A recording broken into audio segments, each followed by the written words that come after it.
1883. Josef Kugler, a blacksmith's apprentice from a poor peasant family, was only 16 when he was disabled following a fall from scaffolding in Munich. This accident not only ended his prospects in his chosen trade, but it also caused him suffering for the rest of his life.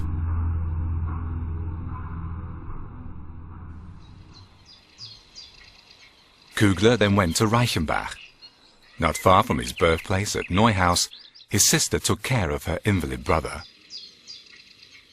In a monastery close to the village, the Brothers of St. John of God were opening an institute for incurables and the demented.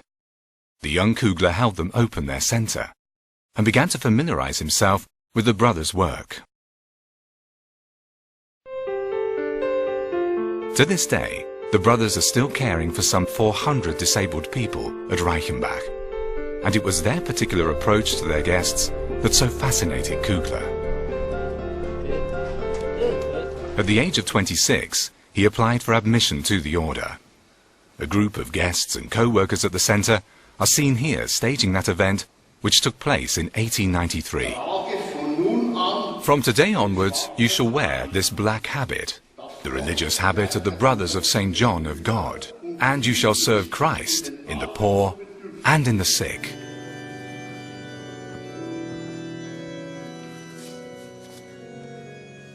In addition to his new habit, Kugler was also given a new name, Eustace. Animated by a deep faith, Brother Eustace saw his brother in every disabled person. His way of caring for the disabled heralded in new criteria for care, which are still valid to this day.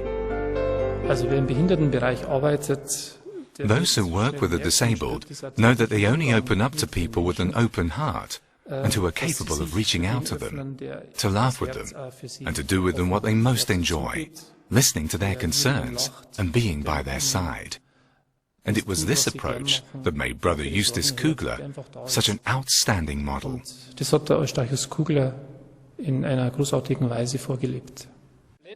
But it was not only his approach to the weak that made Brother Eustace stand out.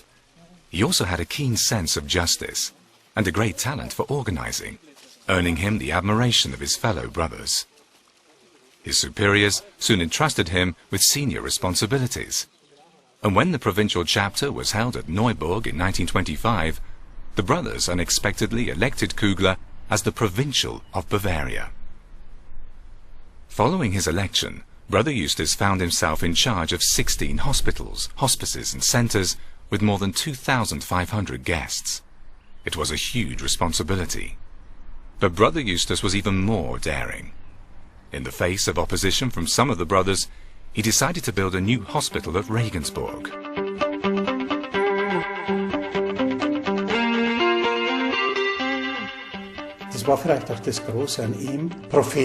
What made him so great was the fact that he was a prophet.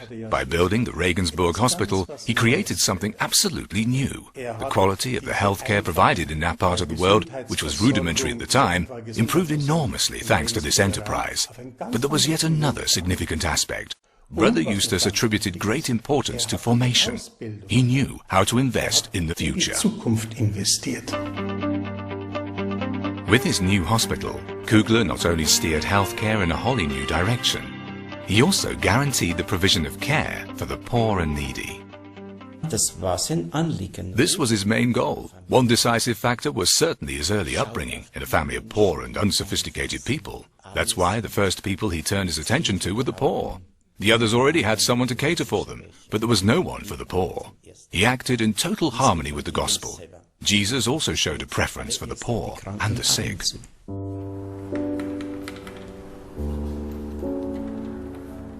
Kugler's shoes. These are the shoes of a provincial who was responsible for governing more than 400 brothers and dozens of centers, a symbol of his ingrained humility. Brother Eustace refused all privileges. He even walked the hospital wards at night, visiting dying patients and making himself available to all. He would set about helping to make the beds in the morning or preparing the midday meal. He procured the provisions, but he also helped to peel the potatoes. But it was not this unstinting and tireless work on behalf of others that bore down heavily on him, but his responsibilities. Brother Eustace Kugler was grievously put to the test by the political regime that came to power in Germany in the 1930s. The new Nazi regime could not bear the sight of the Hospital Order of St. John of God, like so many other religious orders, devoting their lives to people who, in Nazi parlance, were considered unfit to live and classified as a national cancer. The Gestapo paid him visits with increasing frequency, trying to catch Kugler out with exhausting interrogations. But Kugler stood up to them and succeeded in saving the order and its centers, but at an extremely high cost.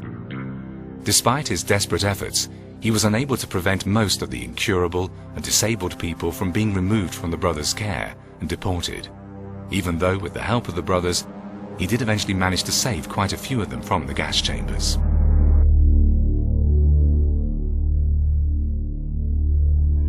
When Hitler drove by the hospital one day, and everyone rushed to the windows to see him pass, Kugler did not even spare him a glance. "Our Führer lives there," he told the brothers, pointing to the chapel. "He governs the province by praying," said some of the brothers. "If we stay united and continue to pray," he would say, comforting his brothers during the night air raids, "no harm will befall us." And in the event, he successfully brought the province out of the turmoil and havoc of the war. When the war was over, a new age finally dawned. But by now he was totally drained of his strength and died from stomach cancer in 1946. But his death did nothing to diminish the faith that so many sick and needy people had in Brother Eustace. He helped so many people during his lifetime, and there are still so many others who go on pilgrimage to his tomb, seeking his help today. Thousands of people have turned to him, and continue to turn to him, in prayer today, asking him for favors of all kinds.